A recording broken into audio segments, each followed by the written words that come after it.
जमीन लिया है, ये रिकॉर्ड क्लियर होना चाहिए। ओके, श्रीमती चर्चा नहीं होगी सर।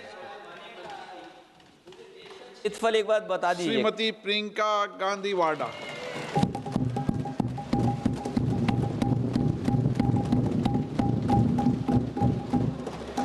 आदरणीय अध्यक्ष महोदय, मैं आपको धन्यवाद देना चाहती हूं कि इस महत्वपूर्ण मुद्दे पर आपने मुझे बोलने का मौका दिया। ये अलग बात है कि सत्ता पक्ष के लोग सब मेरे बोलने से पहले ही भाग गए।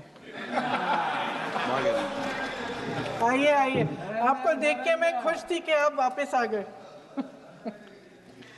सबसे पहले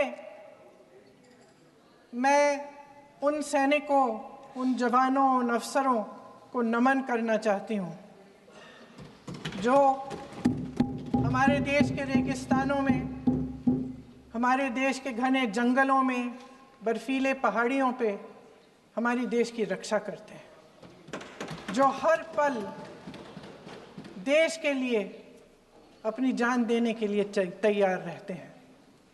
1948 से लेकर अब तक, जब से पाकिस्तानी रेडर्स ने कश्मीर पे हमला किया, तब से लेकर अब तक हमारे देश की अखंडता की रक्षा करने में उनका बड़ा योगदान है।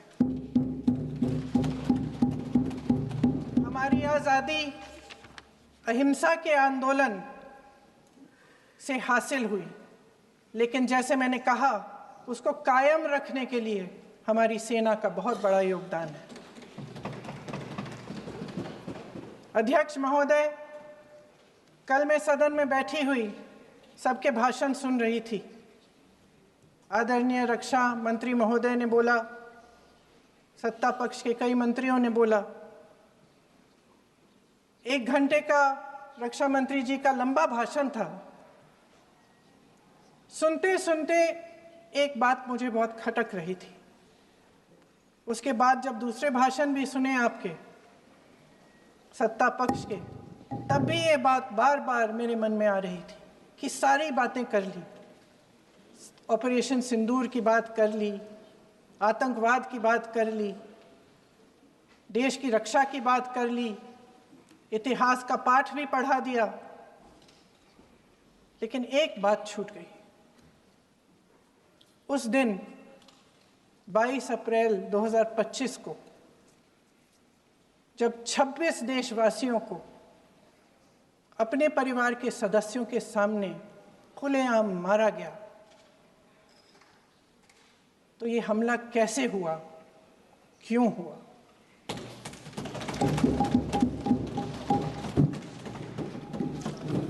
अध्यक्ष महोदय,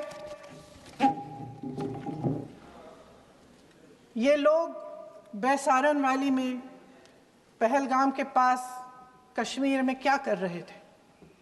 आजकल पब्लिसिटी का दौर है, प्रचार का ज़माना है।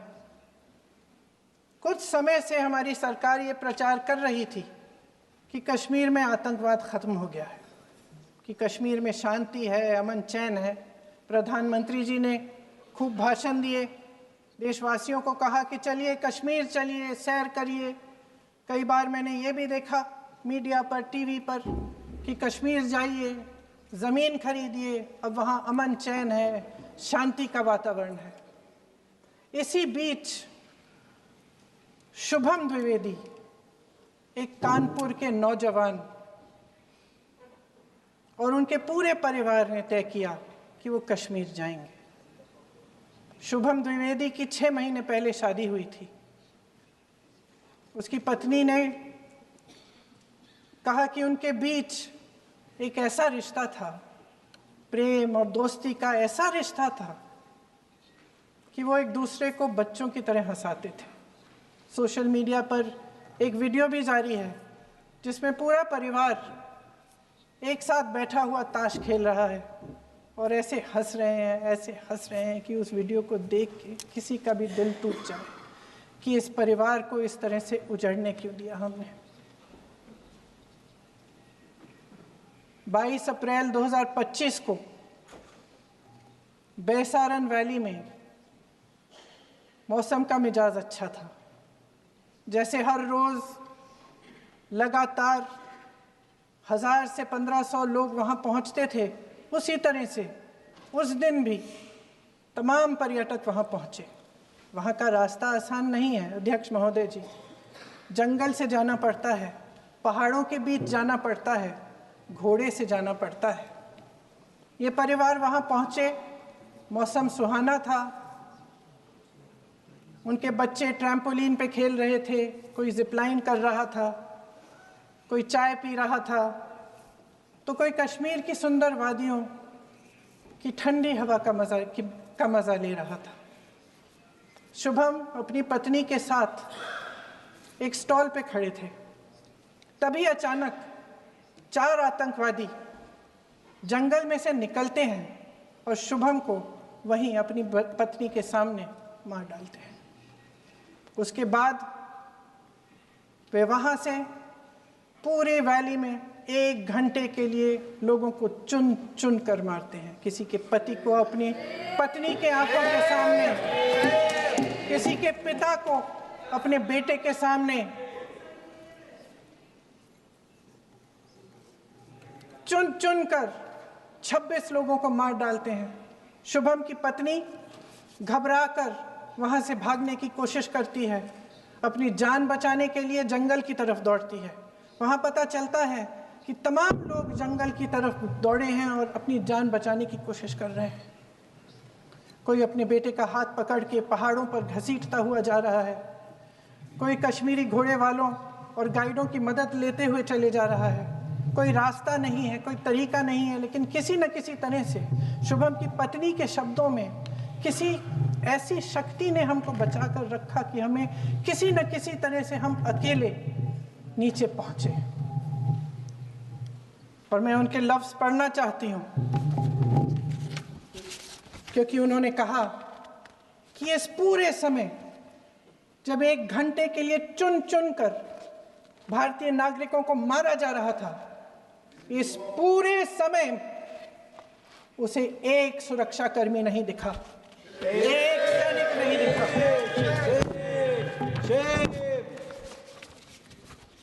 शुभम की पत्नी ने कहा, कोट, मैंने अपनी दुनिया को खत्म होते हुए देखा, अपनी आंखों के सामने एक सिक्योरिटी गार्ड नहीं था। मैं ये कह सकती हूं कि देश ने, सरकार ने हमें वहां पे अनाथ छोड़ दिया था।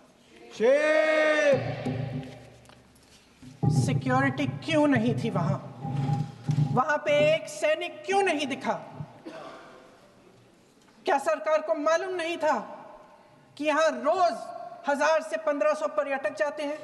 क्या सरकार को मालूम नहीं था कि यहाँ के पहुंचने के लिए जंगल के रास्ते से जाना पड़ता है? अगर कुछ हो जाएगा तो लोग वहां से निकल नहीं पाएंगे। एक चिकित्सा का इंतजाम नहीं था, फर्स्ट एड का इंतजाम नहीं था, कोई इंतजाम नहीं था, ना सुरक्षा का ना फर्स्ट एड का। इन लोगों को भगवान भरोसे छोड़ दिया गया। ये लोग वहां पे इस सरकार के भरोसे गए और इस सरकार ने उन्हें भगवान भरोसे छोड़ दिया।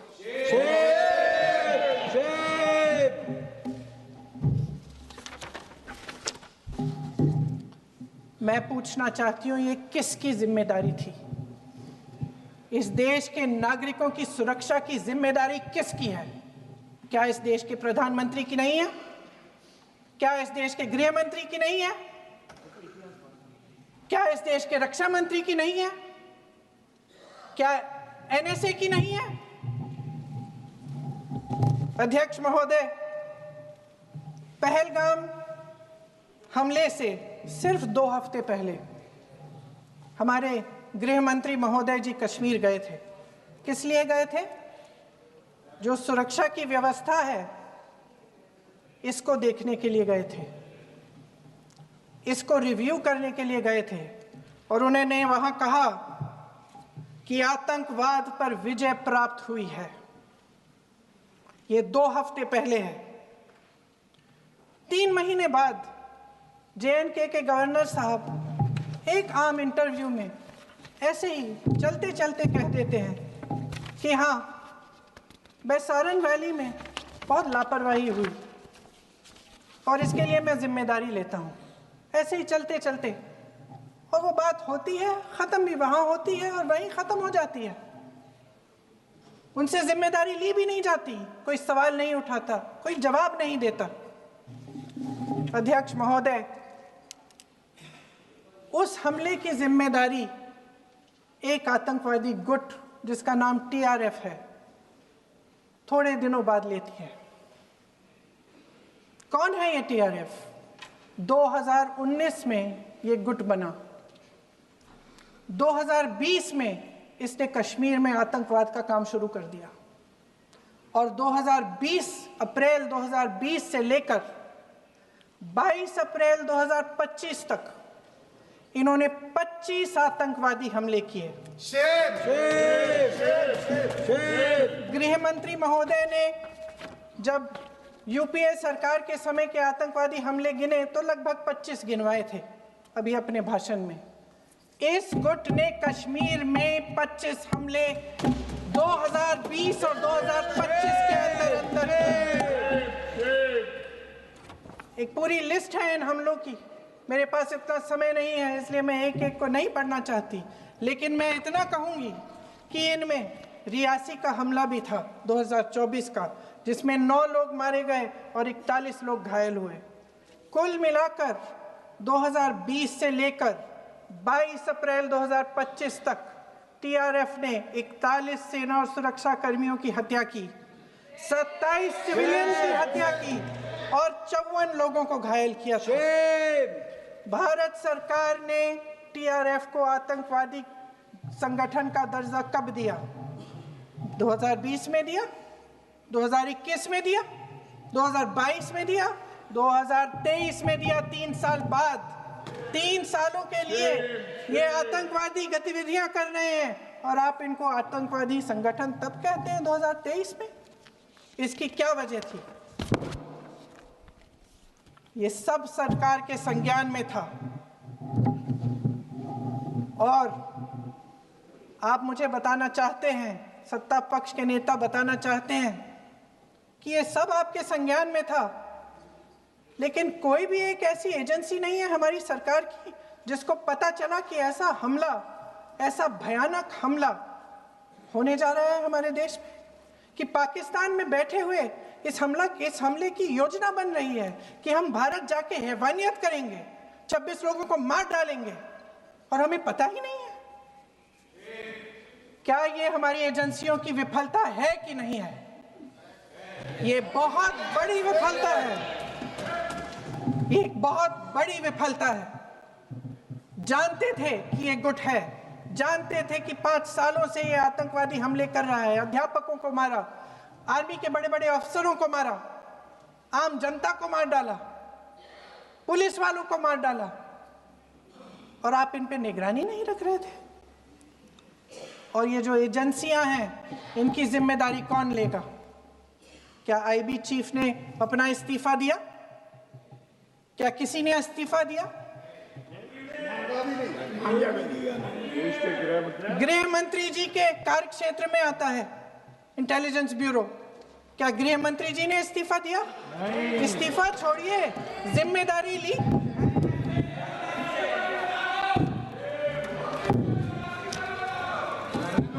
साहब देखिए, इतिहास की बात आप करिए, मैं वर्तमान की बात करना चाहती हूँ। आपको तो एक बहाना चाहिए, आपको तो एक बहाना चाहिए। पूरे परिवार का नाम गिनवा देते हैं। अरे अपनी जिम्मेदारी खुद लीजिए। 11 सालों के लिए तो सत्ता में आप हैं।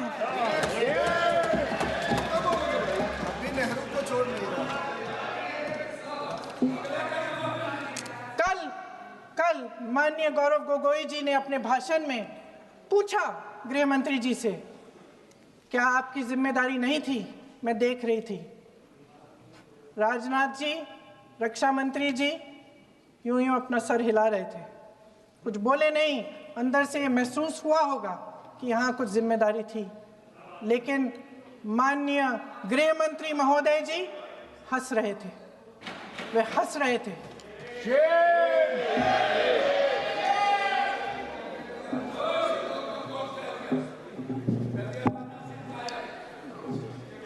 अध्यक्ष महोदय, कल सत्ता पक्ष और आज भी सत्ता पक्ष के नेताओं ने 2008 के मुंबई के हमलों का जिक्र किया, बार बार कहा कि मनमोहन सिंह जी की सरकार ने कुछ नहीं किया। ये तो जानकारी होगी ना कि उसी समय जब वो आतंकवादी हमला चल रहा था तभी उन आतंकवादियों को मार डाला था, एक बचा था और उसको भी फांसी दे दी थी 2012 में। महाराष्ट्र के मुख्यमंत्री ने इस्तीफा दिया। देश के गृह मंत्री ने जिम्मेदारी लेकर इस्तीफा दिया। एक जवाबदेही थी पब्लिक के प्रति, एक जवाबदेही थी इस देश की जनता के प्रति, इस देश की धरती के प्रति।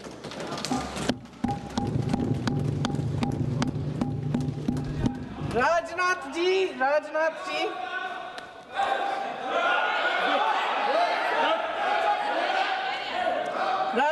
जी तो पुलवामा, उरी और पठानकोट के समय गृह मंत्री रहे थे। आज वे रक्षा मंत्री हैं और हमारे गृह मंत्री महोदय श्री अमित शाह जी के नाक के नीचे पूरा मणिपुर जल गया, दिल्ली में दंगे हुए, पहलगाम में हमला हुआ और आज भी वे उसी पद पर बैठे हैं। क्यों? अध्यक्ष महोदय, बमबारी से अखबारों के हेडलाइन बनते हैं, मगर कहानी सुरक्षा में की चूक में भी है। आज देश खोखले भाषण नहीं सुनना चाहता, देश जवाब चाहता है, तसल्ली चाहता है कि सच उससे छिपाया नहीं जाएगा। देश जानना चाहता है कि उस दिन अप्रैल 22, 2025 को क्या हुआ और क्यों हुआ। आप तो खुद अपनी पीठ थपथपाने में लगे रहते हैं। सेना, देश, संसद से सच छुपाते हैं। ऑपरेशन सिंदूर जब शुरू हुआ, हम सब ने समर्थन किया, सब एकजुट होकर खड़े हो गए इस देश के लिए। दोबारा होगा, दोबारा खड़े हो जाएंगे। अगर हमारे देश पे हमला होता है तो यहाँ इस सदन में किसी भी पार्टी का हो, कोई भी हो, सब आपका समर्थन करेंगे। और हमें अपनी सेना पर गर्व है कि उन्होंने इस बार भी दृढ़ता से लड़ाई लड़ी, धैर्य से लड़ाई लड़ी, वीरता से लड़ाई लड़ी। लेकिन इस ऑपरेशन का सिंदूर का क्रेडिट, उसका श्रेय तो हमारे प्रधानमंत्री जी चाहते हैं। सही भी है, ठीक है, सही है, श्रेय ले। ओलंपिक्स में हमारा मेडल आता है, उसका भी श्रेय लेते हैं। लेकिन सिर्फ श्रेय लेने से नहीं होता नेतृत्व, जिम्मेदारी भी लेनी पड़ती है।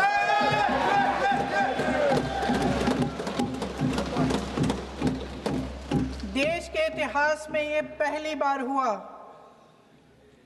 देश के इतिहास में ये पहली बार हुआ कि जंग होते होते ही रुक गई। रुक गई है जी। और इस रुकावट का ऐलान हमारी सरकार, हमारी सेना नहीं करती, अमेरिका के प्रेसिडेंट करते हैं, अमेरिका के राष्ट्रपति करते हैं। ये हमारे प्रधानमंत्री महोदय की गैर जिम्मेदारी का सबसे बड़ा प्रतीक है। आज गृह मंत्री जी ने इस बात पर उल्लेख किया। उन्होंने कहा, उनके शब्दों में उन्होंने कहा कि पाकिस्तान के पास शरण में आने के बजाय कोई चारा ही नहीं था। आपने शरण दिया क्यों? वो आते हैं आपके देश के अंदर, लोगों को मार डालते हैं और आप उनको शरण दे रहे हैं। क्यों दिया शरण? इसका जवाब क्यों नहीं दिया है एक भी भाषण में? जैसे ये बात उठी, शरण की बात की, हमारे गृह मंत्री जी ने इतिहास में चले गए।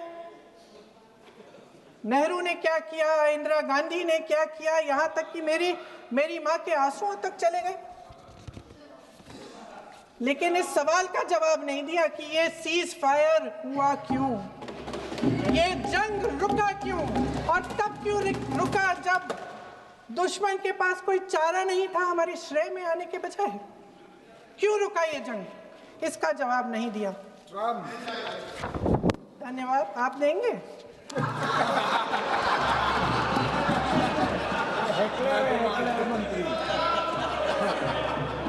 देना भाई देना, आपको टाइम मिलेगा तो। टाइम नहीं मिलेगा आपको शायद। वैसे महोदय, मेरी माँ की आंसू की बात किए, मैं इसका जवाब देना चाहती हूँ। मेरी माँ के आंसू तब गिरे जब उनके पति को आतंकवादियों ने शहीद किया, जब वे मात्र 44 साल की थी। और आज अगर मैं इस सदन में खड़ी हूं और उन 26 लोगों की बात कर रही हूं, मैं इसलिए कर रही हूं क्योंकि मैं उनका दर्द जानती हूं, महसूस करती हूं।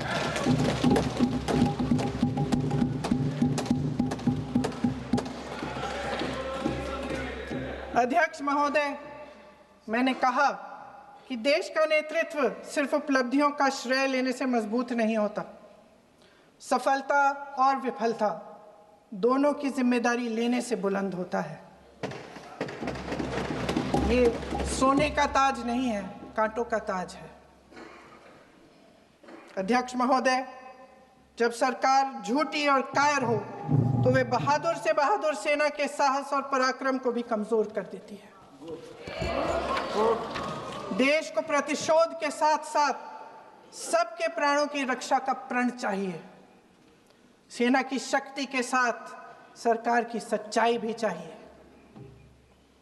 महान देशभक्त शहीद इंदिरा गांधी जी, जिन्होंने सफल कूटनीति के बल पर अमेरिका के राष्ट्रपति निक्सन का मुकाबला करके पाकिस्तान का विभाजन करवाया, बांग्लादेश बनाया, 1 लाख पाकिस्तानी सैनिकों को आत्मसमर्पण करने पर मजबूर किया, उन्होंने कभी इसका श्रेय लेने की कोशिश नहीं की।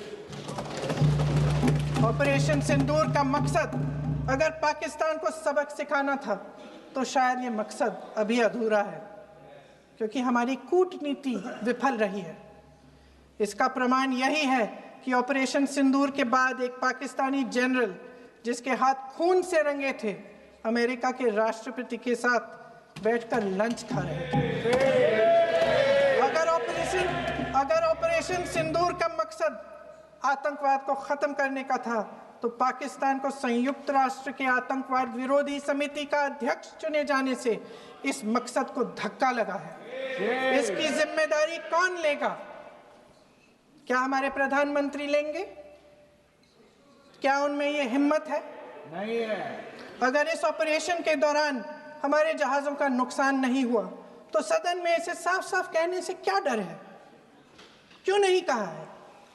कल भी रक्षा मंत्री जी ने कहा कि हमारे इंफ्रास्ट्रक्चर का नुकसान नहीं हुआ, तो जहाजों के बारे में भी बता दें, साफ साफ बता दें, क्या हर्ज है? सच्चाई तो है। सवालों से बचने के लिए ये सरकार हमेशा प्रयास करती है। इसकी राजनीतिक कायरता बेमिसाल है। देशवासियों के प्रति जवाबदेही का एहसास ही नहीं है। सच्चाई ये है कि इनके दिल में जनता के लिए कोई जगह नहीं है। सब राजनीति है, सब पीआर है, सब प्रचार है, सब पब्लिसिटी है। देश की जनता के लिए आपके हृदय में कुछ नहीं रहा। बहुत समय हो गया है आप इस प्रचार में ही लिप्त हैं, जनता को देख नहीं पा रहे हैं।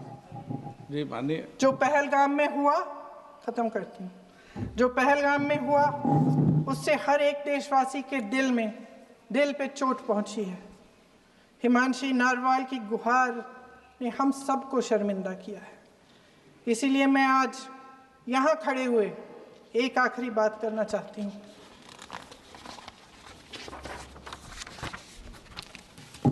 इस सदन में लगभग सभी के पास सुरक्षा है, सुरक्षा की व्यवस्था है। हम जहाँ भी जाते हैं हमारे साथ सुरक्षा कर्मी आते हैं। आपको भी मिल जाएगी, आप मंत्री बन जाएंगे, आपको भी मिल जाएगी। मैं मजाक की बात नहीं कर रही हूँ, थोड़ा सा धैर्य रखिए। उस दिन पहलगाम में 26 परिवार उजड़ गए। 26 लोगों को अपने परिवार के सदस्य के सामने मारा गया। 26 बेटे, पति, पिता गुजर गए। उनमें से 25 भारतीय थे। भारतीय थे।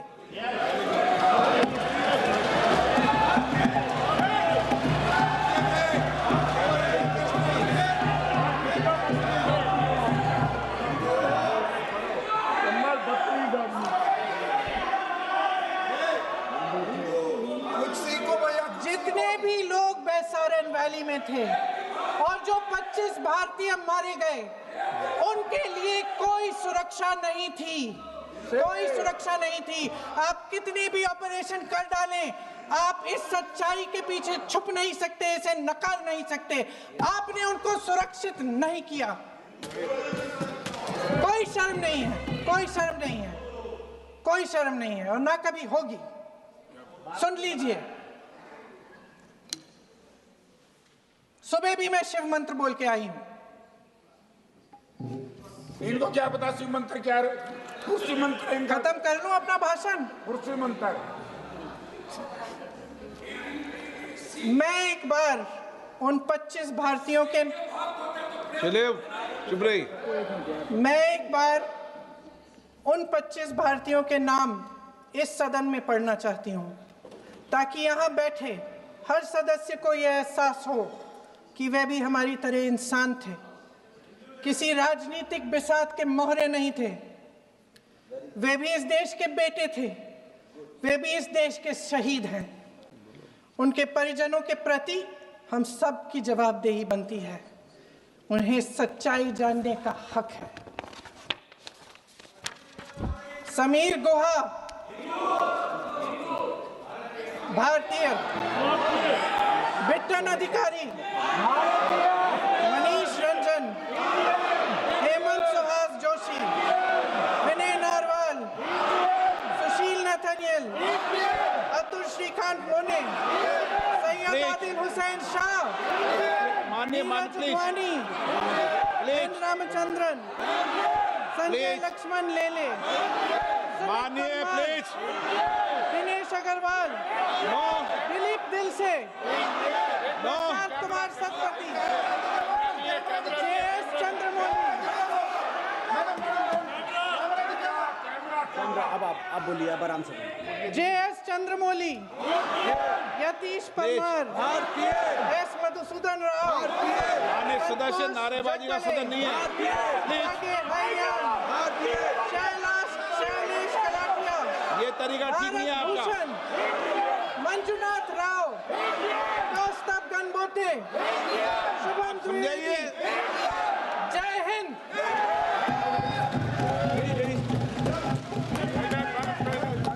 डॉक्टर श्रीकांत